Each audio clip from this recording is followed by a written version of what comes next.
On the 10th anniversary of our relationship, my boyfriend secretly arranged a magnificent wedding for my cancer-stricken best friend. Her dying wish was to marry him, and he consented, all without my knowledge. Ray Hall blocked every piece of news regarding this event, forbidding anyone from informing me. However, my so-called best friend live-streamed the entire ceremony for me to witness. That night, I wept until I passed out from the heart-wrenching pain. After the wedding, Ray remained with her on the island. Then, on a day when my heart condition flared up dangerously, he rushed to take her to the hospital, leaving me behind in a perilous state, nearly costing me my life. The throes of agony. I accepted a proposal from Nathan Foster, a prominent figure within Seattle's elite circle. He kept asking, "Trina Barton, are you truly willing to marry me?" Every few minutes, he'd message me seeking reassurance. After I agreed, he sent me over a dozen diamond ring designs to from, each one more stunning than the last. "These are rings I acquired at auctions. Do you like any of them?" When I didn't reply immediately, he messaged again within seconds. "If none of these appeal to you, there's a jewelry auction in the UK soon. I'll take you there to pick one yourself." After carefully examining the rings, I sent a voice message to Nathan. "The graphic diamond looks beautiful. Let's choose that for our wedding ring." Just then, Ray appeared. Behind me, overhearing the words "wedding ring," his usually composed face betrayed a momentary flash of panic. "Wedding ring? What wedding ring?" he demanded, his intense gaze fixed on me, making me feel slightly uncomfortable. I met his stare with indifference, ready to fabricate an excuse. At that moment, my phone rang. It was my best friend, Elena Turner. I answered, and her tearful voice came through. "Trina, is Ray with you? I just had another nosebleed. I'm so scared." Before I could respond, Ray snatched the phone from my hand. "Elena, don't worry. I'll be there right away," he assured her urgently. Then, without another word to mean, he dashed out. I stood there, forgotten as he rushed to her side. Only then did I recall that he had asked me to join him for a night cruise on the Pearl River that very night, a plan he'd made to make up for missing our 10th anniversary. This is what it feels like to finally let go of someone. Watching him run after another woman, my heart remained calm, untouched, as if nothing could stir it any longer. My phone rang again. This time it was Nathan. "Trina, are you ready? I'll pick you up in Boston tomorrow." Gazing into the distance, I replied softly, "Give me a week to settle things here. After that, I'll return to Seattle and we'll get married." His voice was warm on the other end. "All right, I'll be waiting for you if anything comes. Up that you can't handle, remember, I'm here." After we hung up, I called Grandpa Hulk to bid farewell. He and my grandfather were comrades in arms, sharing a deep and abiding bond. When I was 8, doctors diagnosed me with a severe heart condition. Fortunately, the Hall family owned a renowned private hospital specializing in cardiology, so my grandfather decided to send me to Boston for treatment. Since then, Ray's parents had cared for me as if I were their own, and Grandpa Hall had always watched over me with great kindness. As I prepared to return to Seattle, it seemed only right to say goodbye. Ray didn't come home that night.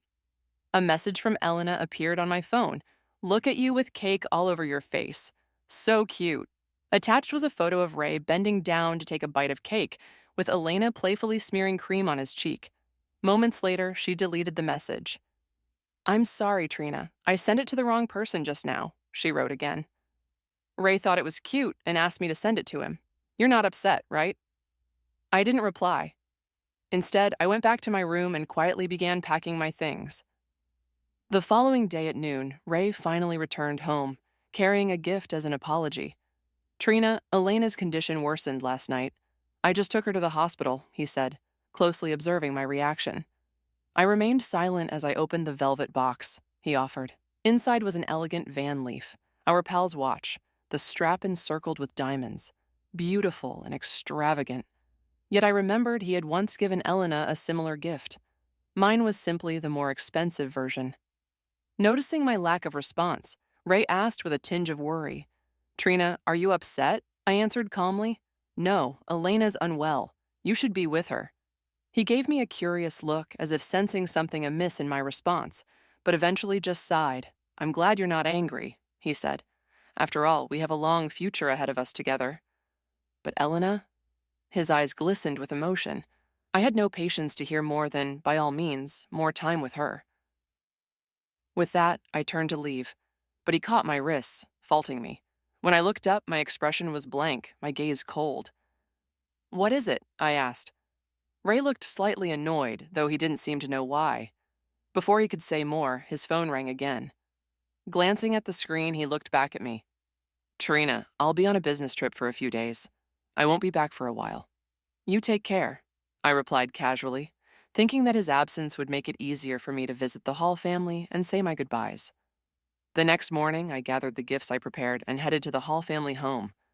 When Mrs. Hall heard I was returning to Seattle, her eyes filled with concern. "What happened? You settled so well here in Boston. Why leave so suddenly?" Mr. Hall, on the other hand, slammed the table in frustration. "And where is Ray? Why didn't he come with you? Did he mistreat you?" I hesitated, but I couldn't bring myself to tell them everything. "No, nothing like that. It's just that I've been away from home for so long, I'd like to go back and reconnect." Mrs. Hall looked at me with worry. "Does Ray know you're planning to go back to avoid complications?" I nodded. Yes, he knows. With that, everyone seemed to understand. There was no persuading me to stay. After a few more words, I stood to leave. Just then, the front door opened and there stood Ray, with Elena beside him, her expression calm and self. "Trina, what a surprise to see you here," she said with a smile, as if she already belonged to the Hall family. I held her gaze, my voice steady. "I don't need to explain to you why I'm here." With that, I brushed past Ray and headed for the door. Realizing I was leaving, Ray quickly followed, voice urgent. "Trina, you've got this all wrong. I only brought Elena here so my parents could help her find a good doctor." He paused as if trying to appeal to reason. "She's also your best friend after all. You're not upset, are you?" I paused for a moment, memories flooding back.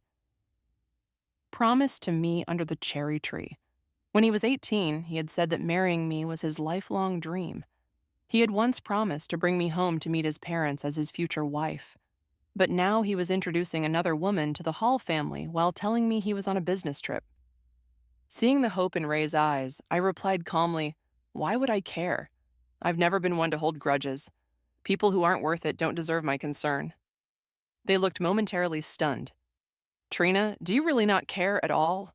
He was impossible to please when he and Elena were close. Before, he called me narrow-minded for being upset. Now that I chose to ignore it, he still wasn't satisfied. I saw no point in explaining. Without another word, he leaned and kissed me on the forehead. "Be good and wait for me at home," he said softly. As the elevator doors closed, I wiped my forehead. To gesture made me feel sick. On our 10th anniversary, Ray had also evaded me with an excuse of a business trip. That night, I received a video call request from Elena. When the call connected, I could hear the lively sounds of a wedding celebration, and it slowly dawned on me. The wedding was Ray and Elena's. 3 months ago, Elena had announced her terminal diagnosis on social media with a post read, "Before I die.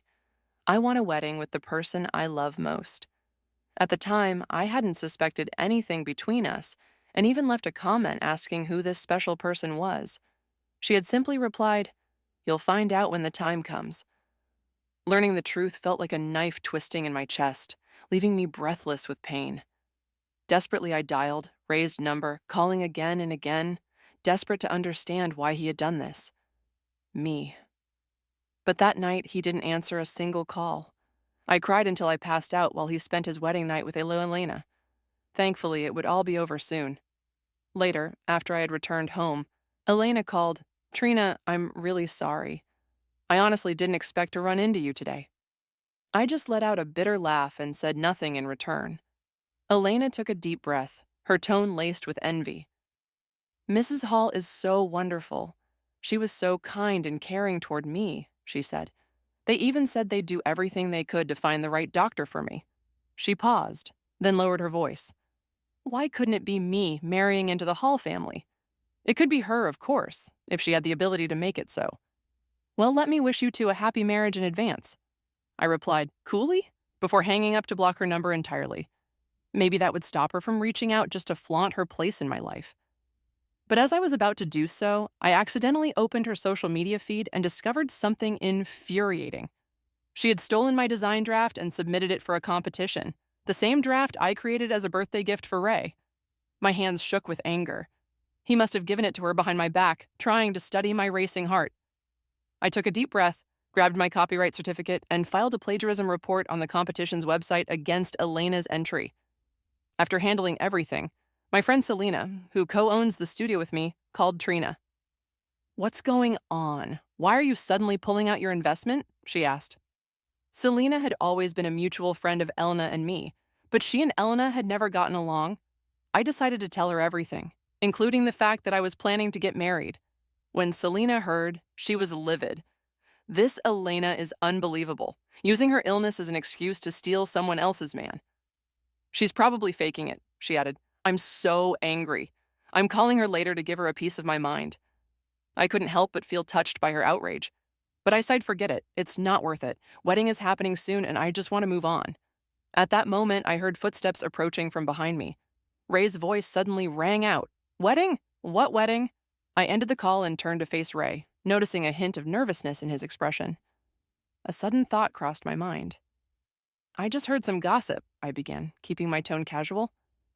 "A man married another woman without telling his girlfriend?" Friend was saying that he's pathetic. His girlfriend thought she was the one he loved most. To my surprise, Ray reacted immediately, almost excitedly. "What's that about? How can they judge him like that? What if the wedding is just a way to fulfill the last wish of a terminally ill person?" His impassioned defense only made me feel more ridiculous. 10 years of a relationship, all thrown away like this. Perhaps sensing the shift in my mood, Ray stepped forward and wrapped me in a tight hug. "Trina, what's going on with you lately?" He held me even closer, his voice soft but urgent. "We've been together for so long. Don't you know how much I love you? We'll sort things out with Elena, and then we can get married, okay?"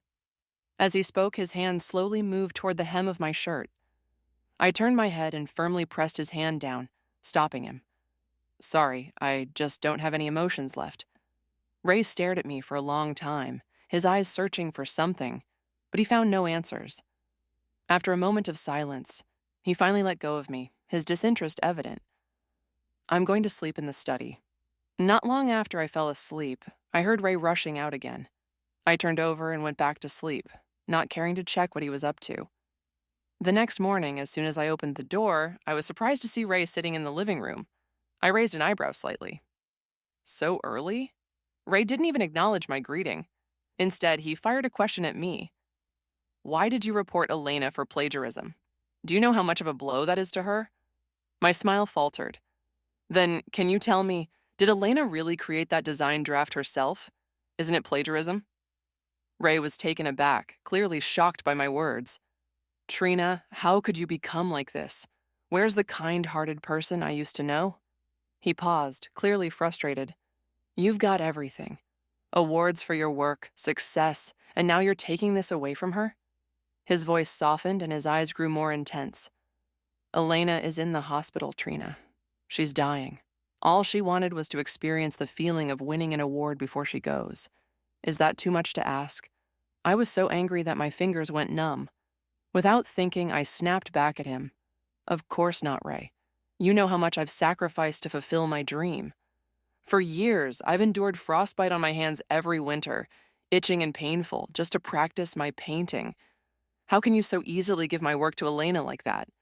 She wants to feel the pride of winning an award. She needs to earn it, not steal from me. What's so hard to understand about that?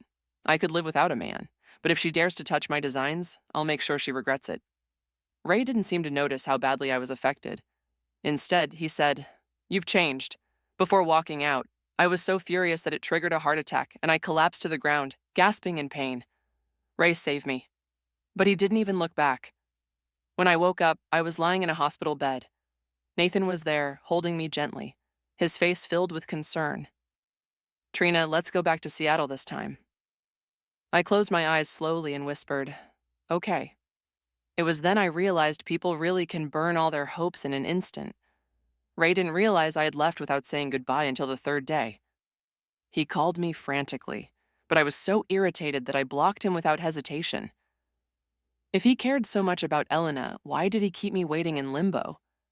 I curled up on the Italian handmade sofa, my eyes tracing the intricate details of the high-end wedding dress Nathan had sent. The fabric was so beautiful it almost dazzled me. Ethan gently placed his arm around my shoulders, his voice soft as he asked, "Which style do you like?" I studied the dresses carefully before finally deciding on a strapless fishtail tulle gown. "Let's go with this one," I said. "I think it's perfect." Nathan smiled warmly, rubbing my head affectionately. "Okay then, we'll go with this one." Once the wedding dress was chosen, he went to meet with the wedding planner to discuss all the specifics for the big day.